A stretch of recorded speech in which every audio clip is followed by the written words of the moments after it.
What is up, everybody? Welcome back to a brand new episode of WWE Content and the aftermath of Night of Champions. You know, look, aftermath of Night of Champions, I gotta say, wasn't half bad. It wasn't boring or whatever. But after after the aftermath of Night Champions, people are getting a lot of heat about what happened. Like, people are not happy about the way it ended. People are not happy about how Obafemi's not gonna fight for a title, but he's gonna fight Brock Lesnar in the Hell in a Cell match. Now people are pissed off because Sami Zayn's a champion now, but they don't want to be a champion because of what he did with Cody and Gunther. And it's just right now the aftermath of it all has just been really, really confusing.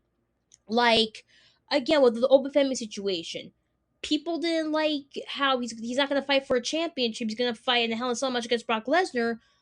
But just imagine if Jey Uso would have won.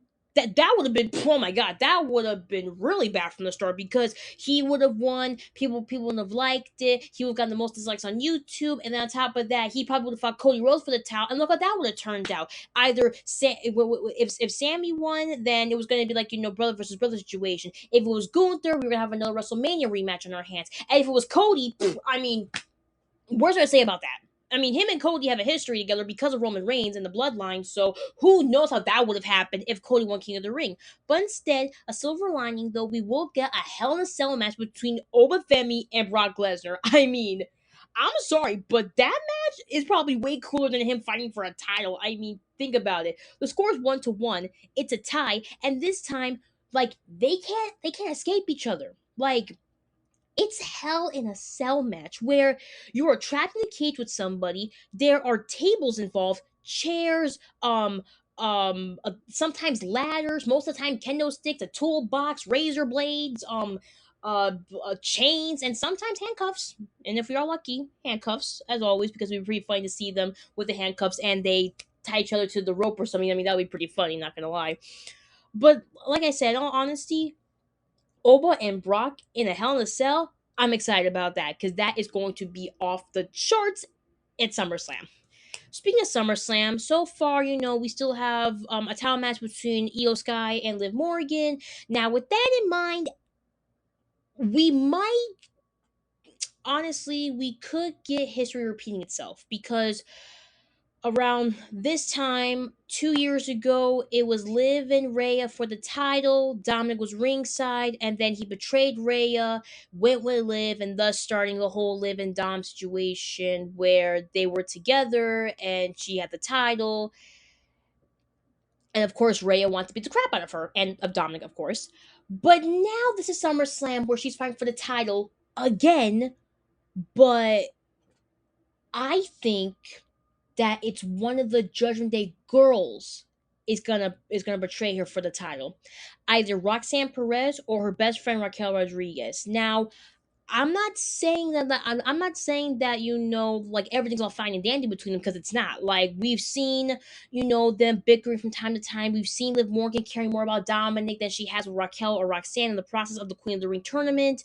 So I don't know. I hate to say it for all Judgment Day fans out there, for all Liv Morgan fans out there, but this could be the time we could see one of her best friends betray her at SummerSlam because of the title. And who knows? We can maybe see Liv and Raquel fight again, and this time fight for a title on whether or not Io Sky is going to win and become the new Women's World Heavyweight Champion at SummerSlam. But we'll get into that later. Now, the LA Knight situation. Every time I talk about him, I sound like a broken record, but I'm just keep saying it. He is just bitching too much about the bloodline and Jey Uso and Roman and the title and Jacob Fatu and Zilla Fatu and Ulafala and whatever. It's like, shut up. Like, in all honesty, just shut up, okay? The bloodline and what they're doing in the business has nothing to do with you or whatever you got going on right now with your career right now. If you want a title match, then freaking fight for it or something, bro. No one's stopping you.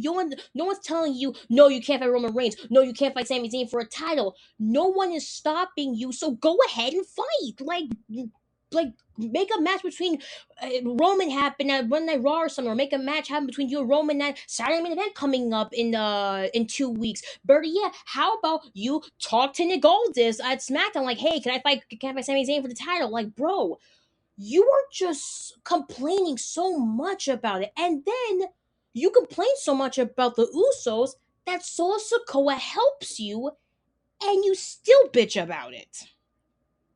Like, I get it. You don't like the Usos. You don't like the bloodline. You don't like what they represent. But at the same time, it's family business, bro. What they got going on right now has nothing to do with you. They got a lot on their plate as is already with the tag team division, and Jacob Fat 2 is going to SmackDown to talk to Solo. Jay Uso wants to fight for the title. Like, they got enough as it is, and you in the mix is not making it any better for themselves. So honestly, I don't know what they're gonna do with LA Knight. I mean, I hope the next time he fights somebody in the bloodline, it's gonna be Jacob Fatu and he does the Tonga hold choke on him, because I'm sorry, I'm just sick of him talking about the bloodline and him crapping all over them because of what they're doing to the business. Like I said, it's family business. And on top of that, they got history too. So it's like, bro, you can't mess with the history and legacy that they have behind in the WWE. That's not fair. Now, speaking of legacy, Roman and Seth, their rivalry, their history together. I mean, we've seen this happen many, many times. We've seen them as brothers in the Shield to enemies, to tag team again, to back to being enemies. Like, all in all, we've seen it many, many times, back and forth, whatever the case was. And now we see it again at SummerSlam. The last time they ever fought each other, WrestleMania main event night one, him versus Seth versus CM Punk in the main event, thus having Paul Heyman betraying his tribal chief and going with Seth Rollins to become the Oracle, which meant division starting. I honestly don't know what's gonna happen. Like, I love Seth, but I love Roman. And seeing them two fight, it's gonna be a freaking battle. Like, so much has happened the past few years, so much they went through together. It all comes down to this fight at SummerSlam, where we all know Seth has beaten Roman more than once. And also, he put a steel chair to his back many, many years ago, as we remembered. And then on top of that, he stole his WrestleMania moment the night he main evented against Brock Lesnar. Thus, we all know the heist of the century. He took that away from Roman. He took his WrestleMania moment spotlight. And now they're gonna fight again for the World Heavyweight title. A title that Seth Rollins he never lost when he was the champion. He vacated due to an injury, and he never lost it. So this is just this has gone crazy for me. This has been crazy. Like, at first I thought O was gonna fight Roman or Sammy, but now Roman's gonna fight his former best friend slash tag team partner slash brother slash Shield dude. All four things connected. Everything they have history. It all comes down to SummerSlam, and we will see who come out on top. Now, with SummerSlam, we have 2 days. 2 days of craziness, 2 days of crazy fights, 2 days of awesome promos, 2 days of God knows who's going to be hosting, and also maybe the occasional celebrity coming in, whatever, and maybe fighting somebody. That would be pretty funny for me. But as for the matches, honestly, I feel like for me as a fan, I want to see more of title matches. I like no standard, like, street fight brawls or backstage brawls or whatever. Sometimes a ladder match would be cool to see, whatever, whatever. but I want to see more titles. Like I want to see more titles being defended on both brands. For Monday Night Raw, you got the World Tag Team Championships, you got the Men's Intercontinental title, the Women's Intercontinental title, and the AAA Mega title. On SmackDown, you got the Men's United States, Women's United States, the Tag Team Champions on SmackDown. Oh, and let's not forget the Women's Tag Team Championships. Like, come on, people, where is that coming? Like, we need more matches coming up, and I feel like it should be more title matches, because more title matches would mean more exposure for the wrestler, more exposure for the title reign, and of course the history behind that title. I mean, heck, the men's United States history title, oh my god, that dates back to when John Cena made the US Open Challenge and he gave the underdogs a fighting chance to be a champion. Same goes for the tag team division. I mean, these guys have been busting their butts for months. I think years to get a tag team title. How about we bring back TLC matches for the tag team titles? Or better yet, make a TLC match for the women's division. I mean, that would be fun. I mean, you gave the women's division the Royal Rumble, you gave them a freaking Elimination Chamber match, you gave them let's see, what was the other one? Let's see, you gave them basically anything you can imagine. The women's division has it, but I never seen them in a TLC match. Can you imagine the tag team division for a TLC match?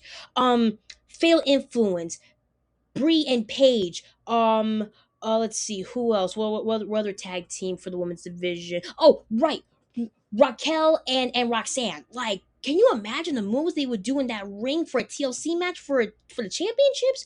Oh my god, it would sell tickets like that. I just want to see the women's division improve more. I mean, so far we're doing good with Rhea Ripley as a champion. Liv Morgan's doing all right, whatever, but she's gonna fight Liv. She's gonna fight Io Sky, and that's gonna be pretty awesome. Tiffany Stratton is the women's United States champion, which is good for us. So Ruka, a freaking rookie from NXT, is now the women's Intercontinental champion. I mean, come on, we're gonna need more exposure for them, and I feel like a TLC match for the women's tag team titles, that would be cool. Or better yet, we can maybe make a fatal four way for the women's Intercontinental title match. Or how about this? We could even make a last woman standing match for the women's United States title for Tiffany Stratton. Like, I come up with things on the spot when it comes to wrestling. Matches, promos, storylines for certain wrestlers. I feel like this could be good for them. Speaking of, coming up with ideas, I was thinking the other day I was watching Dark Side of the Ring, and I was watching about an episode about Sushi Onita, who created FMW. He created barbed wire matches and stuff. It was kind of like ECW before ECW became ECW. And Sabu, God rest his soul, ECW legend for all of us, he kind of made the whole hardcore backstage brawl type deal so badass in ECW in the years in the 90s. And it got me thinking, you know, WWE has copyrights for ECW in their matches. You know, the tables, the chairs, ladders, TLC matches, hardcore matches, brawls, freaking street fights, you name it. But what if they had one night one night in Philadelphia or New York, that they created ECW night? It's the one night a year where all the wrestlers pay tribute to the ECW legends. I mean, the Dudley Boys, Sandman, Tommy Dreamer, Sabu, of course, New Jack Hayes. Like, those guys create history in wrestling when it came to hardcore. I'm thinking, why not let them have an ECW tribute night? And better yet, we can get awesome matches with that. I mean, heck, can you imagine this? Title versus title. Ray Phoenix versus Dom Mysterio. Ray Phoenix, the Latin American Cruiserweight champion. Dom Mysterio, the AAA Mega champion. Title versus title match. Put them together in an ECW match. Oh my god, that would literally sell tickets like that in a second. I'm not saying it would happen, although it would take a lot of time, but I would love to see that. Also, I would love to see more of my favorite wrestlers get more exposure. And I'm not talking about Dominic. I'm talking about, Chad Gable, Otis, one lucha wrestler I see from time to time on TV. It's awesome enough that we got Ray Phoenix defending his title every time he goes on SmackDown, and then when he's on for Saturday on AAA on Mexico, he defends the title too. But I feel like we need more. Like, I don't know, ever. I mean, I sometimes watch old videos, I watch old videos about WWE back in the late 80s, early 90s, back when it was WCW versus WWE in the Monday Night Wars. How they created so much heat off of each other, so much crazy matches, stuff that we still remember today. I mean, WCW, the NWO, the cruiserweight division, WWE. We had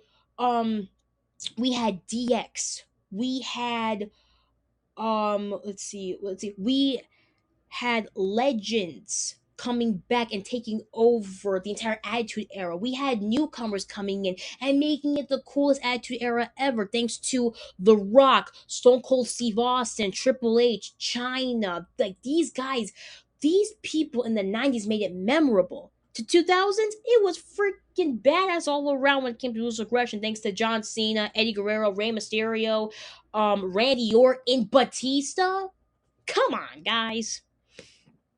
But now we have a new era, and like I said, I feel like they're just getting soft. We need something edgy, something bold, something new. So far, right now, it's just been the same thing every week, and it's getting kind of boring for me. I need something new. I need something more exciting. Like, yes, this is what I want to see next week. I can't wait for this match coming up next week. Like, this is what I want to see. So far, it's still boring, but I'm not giving up yet. Plus, good things take time. We just gotta wait and see what happens in the end, because I do have a feeling that once Roman and Seth fight each other for that title, it will be the talk of the match for the rest of the summer. Today is SmackDown, and thanks to Power Social Media, I've gotten the spoiler alerts for what happened on SmackDown due to a pre-tape show they had in Atlantic City. I'm not gonna spoil it for anybody. For all your hardcore fans out there, I won't spoil it for you. I won't ruin the surprise. I'm not like that. I won't spoil it for you. So enjoy watching SmackDown. As for next week, Monday night in Chicago, we're gonna see the best in the world come back to the ring after a bittersweet moment of what happened at WrestleMania 42 when he faced Roman for the title. We're gonna see crazy matches, crazy promos, and who knows? We could see our favorite wrestler turn heel for once. Or we see another legend come back and fight for a title. Or we could maybe see a WWE Hall of Famer come back from an injury and maybe fight for a title herself. I won't spoil it for you, so do what you want to do about that. But for me, I watch SmackDown tonight.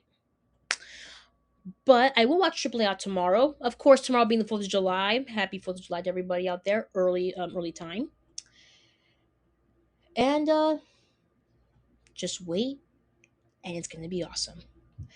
That's all I have for today, guys. Be sure to watch SmackDown 8 Eastern, 5 Pacific. Tomorrow, we Triple A out tomorrow night for the 4th of July. It will be, I think, 10 Eastern, live on YouTube everywhere. Hope you guys have a great 4th of July tomorrow, and I'll talk to you guys soon.